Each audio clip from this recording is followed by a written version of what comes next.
Hey, everyone. All right, welcome. Thank you so much for having me this morning, and welcome to Chapel. And today is February 12th, 2013, and you who are all sitting in this room are all part of the story of this day and its potential. You here are all part of a grand story called humanity. So, starting at light today, let me ask you, what is humanity? Our society would say, well, humanity is at an all-time high in its achievements, civilization is advanced, we have progressed from our dark past, we have the ability to connect with one another more than ever in all human history with these sci-fi futuristic devices called iPhones and iPads. Don't use them now. And we've found ways to cure many kinds of physical needs, check. We can fly around our vast planet in a day, check. We have, flown to the moon and back, check. And, just in reflecting on the progress and glory of science, a famous scientist states, science has enabled spectacular achievements ranging from space exploration through to developing vaccines for life-saving treatments. But he insists, while theology has achieved nothing. Ouch. By the way, Richard Dawkins said this. So this is really just the slogan of our time. The idea that just evolution says with a bit more advancement, we can solve all human problems. But another perspective of today, February 12th, 2013, is some of you are waiting and sitting and just waiting for me to be done speaking, and some of you are thinking, oh, what will I have for lunch today? Or, what should I write for my lesson plan this week in my ministry? Some of you are worried about your careers, or you're thinking, oh, what should I do in my life? Or feeling the pressure to be go-getters and achievers. Perhaps some of you are feeling your value is based on having a boyfriend or a girlfriend. Hello, Ozark. Or am I even good enough to have one, some of you might be thinking. Or can I even make it like a preacher like my dad? Some of you maybe are feeling isolated and alone today. Some of you just really need to hear from someone today that you're loved and appreciated. Or some of you are going to go on a walk today with your partner in the glorious fields of Ozark that resemble a Jane Austen novel. And you're going to be holding hands and you're going to say, honey, dear, do you love me? And then the guy's going to be like, yes, yes, no, I need to hear it. Do you love me? And, the guy knows he loves her, but why does she always need to hear this? Like, why? Why do we as humans, yes, clap. Why do we as humans always need to hear this? We need to hear we are loved. We need to hear this approval. We always forget who we are. We're fickle creatures. And then again, there's some of us today who are just thinking about friends and family at home, who are just maybe friends and family who are struggling with depression. So it seems that one version of February 12th is a story of our society saying, we are progress, we are advancing. But then, how come we suffer and worry just the same today as February 12th, 2013 BC? Depression is at all-time high today. It's the #1 psychological disorder in the Western world. Suicides are up at horrific rates. We are told we have it all, so what are we missing? We're supposedly evolving, but the fundamental question of the human condition of suffering has not changed. We have not evolved away from the deepest and most rawest part of our humanity. So again, I ask you, what is humanity? We suffer just the same as King David did thousands of years ago. He says in Psalm 6, the raw words, my soul is in deep anguish. I'm worn out from groaning. All night long I flood my bed with weeping and drench my couch with tears. We the same, we lie at night after the circus of just the noise of life has gone. And we just sit with a familiar silence and say, hello, darkness, my old friend. I've come to talk with you again. And the holes in our hearts remain, and we wonder what we are worth, needing to be affirmed, and the stage is empty. Shakespeare said, the world's a stage and everyone has a part to play. So who is our audience? When the scene comes where humanity comes and this is on the stage in despair, does anyone care? This world has many answers and perks, but nothing has an answer. Nothing in this world has an answer to suffering. So what do we do with this suffering in the face of such odds? Many people see their suffering and their pain as a weakness and a crutch and something they think God is far and hiding and we are alone. So the result is we hide from ourselves. We run away from ourselves and others. We fear intimacy and relationship. We see distance as strength. We put up walls to not let anyone in. It is seen as strength not to trust and let down your guard. It's the Midwest hero, the lone cowboy, John Wayne or Chuck Norris. It's this, idealized, rugged individualism. This is seen as ideal, not relying on others. It truly becomes survival of the fittest. Who can win the most?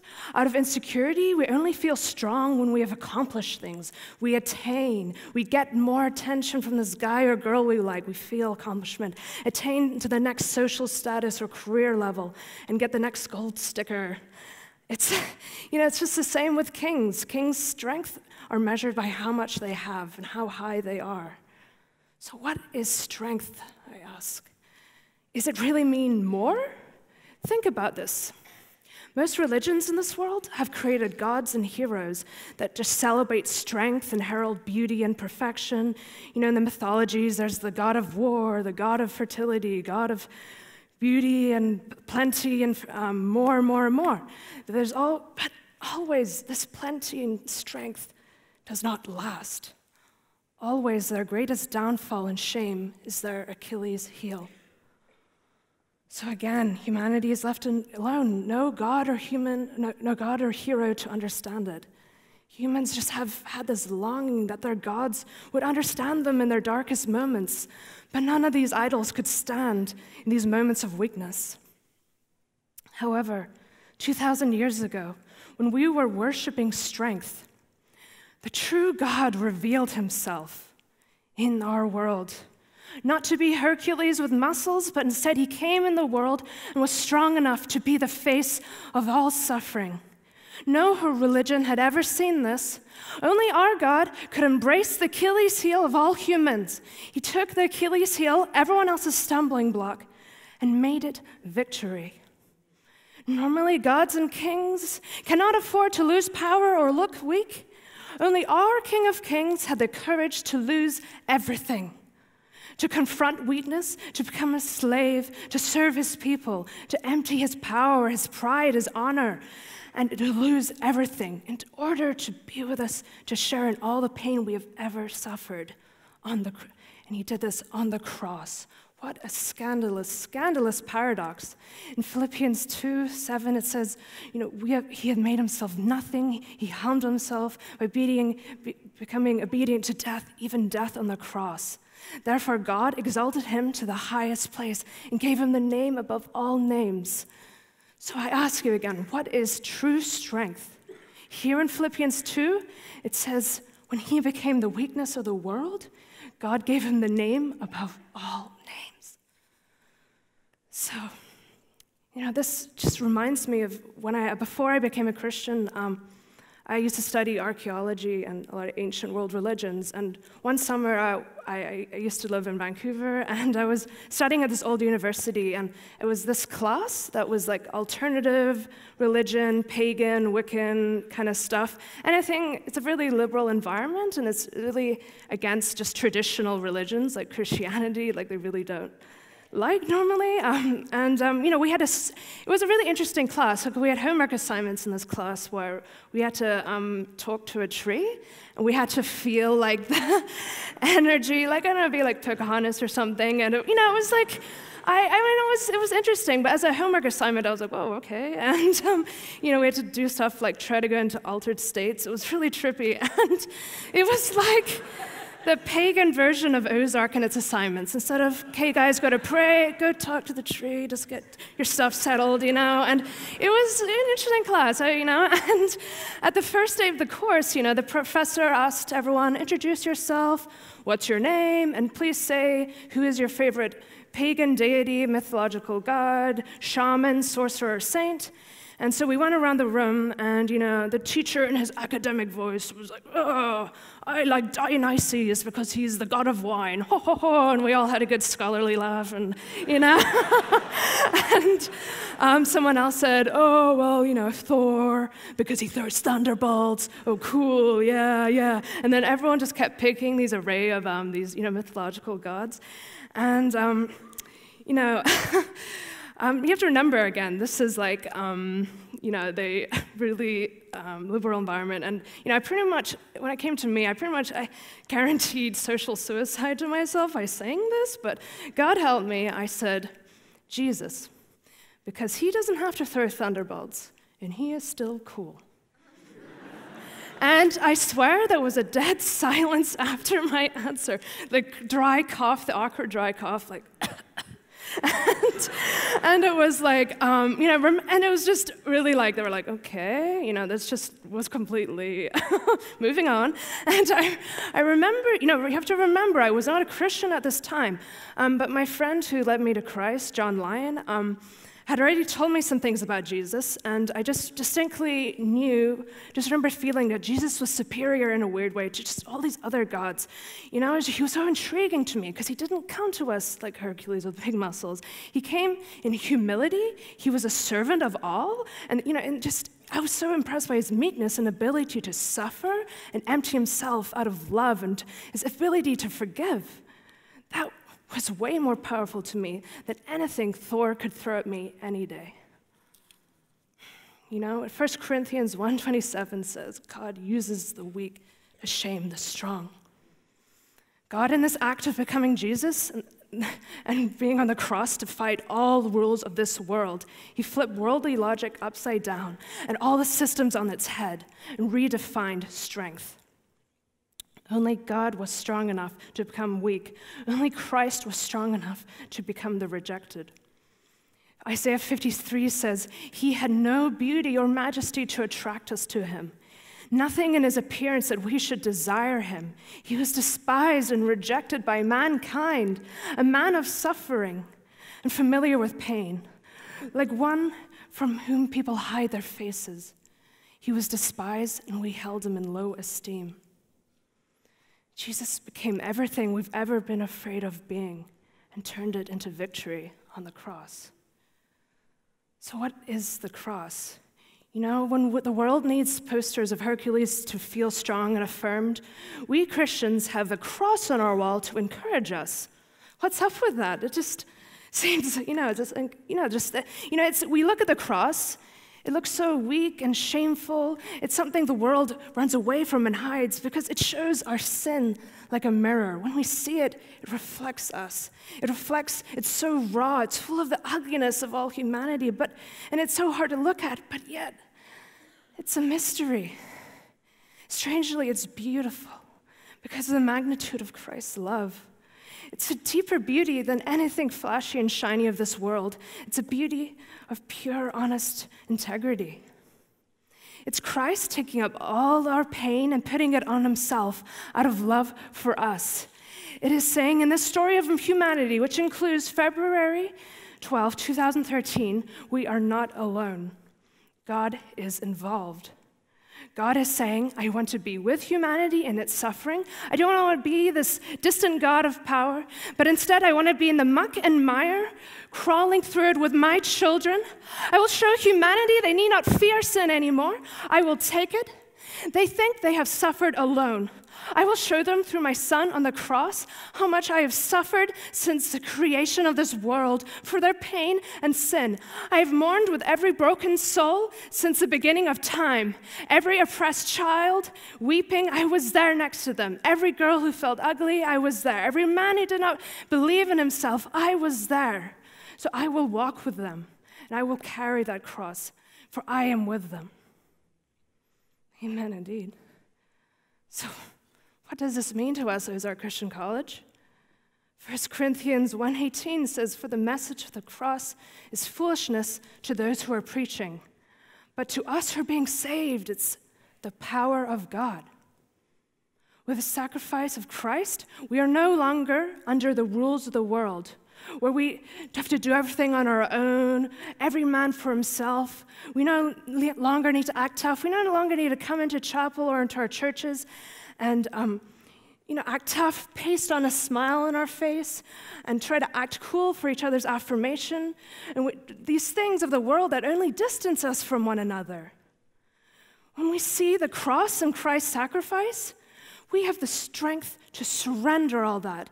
We have the strength to surrender those masks that divide us, to surrender our pain, our walls, to not run away from our pain, but instead we fall down and weep.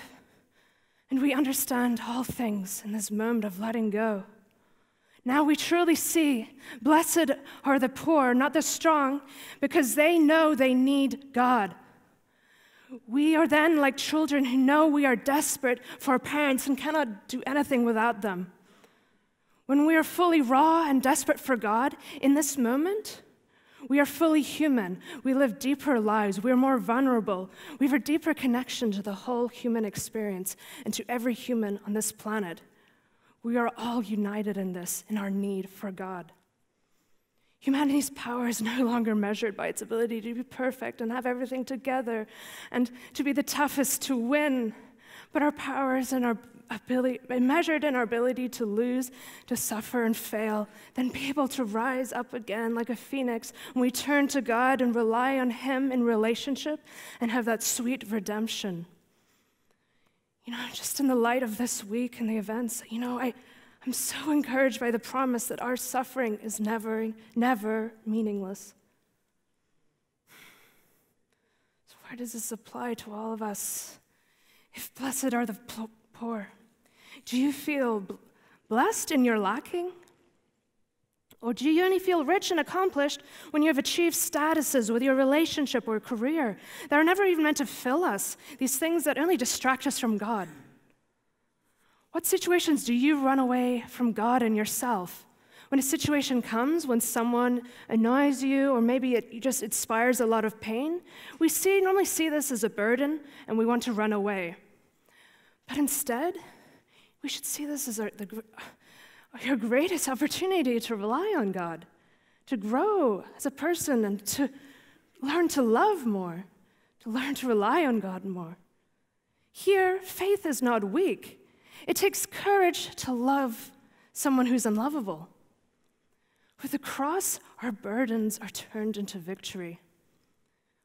Or maybe that's not you. Maybe you have problems exposing your weaknesses. In truth, it takes so much more strength to expose your weakness than to hide it. So instead of seeing your weakness as a shame, see it as God initiating the most powerful moment in your life.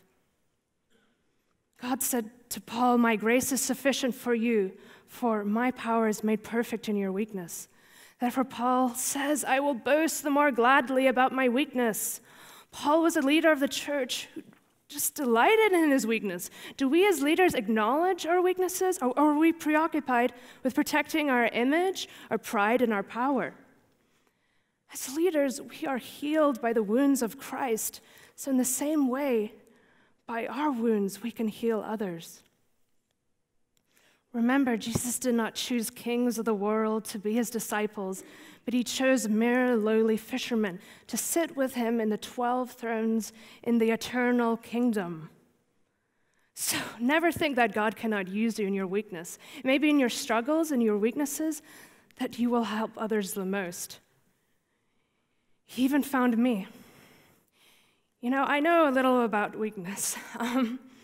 I grew up in England in schools that resemble Harry Potter a bit, minus the magic. And, we were all in the same way. We're all wrestling with our inner Voldemorts and inner turmoil. But because we're British, we repressed it, and, we repressed it and had our stiff upper lip and just went on with life. And, so I never really noticed a lot of this about myself. But, growing up, I was very shy.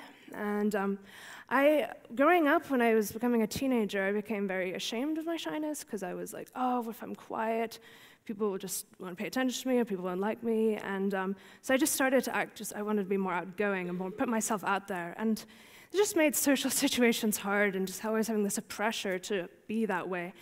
And this especially made it really hard to do public speaking because you're on a stage and you have this pressure to perform, and just that pressure was overwhelming to me.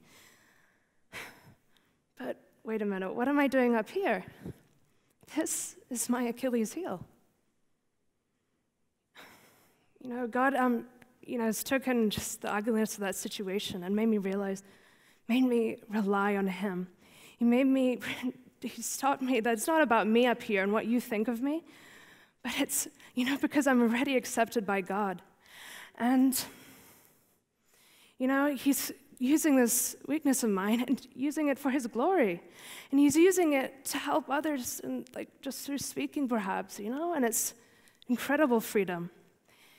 Sometimes I always thought, why did I have to have struggles in my life? Why did I have to have these trials? But I realized without them, I would never have that just need for God, that desperate need for God. And then in those moments, I would just surrender, that jealousy for the world, and it's my need for it to attain all these statuses, or this need for acceptance from the world. And I realized how jealous He was for me. And, sometimes I still complain to my brother who recently came to Christ.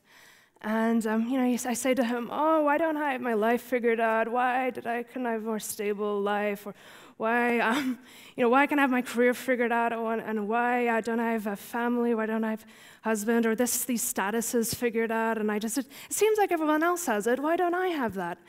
And he replied to me, well, maybe those people are at a loss.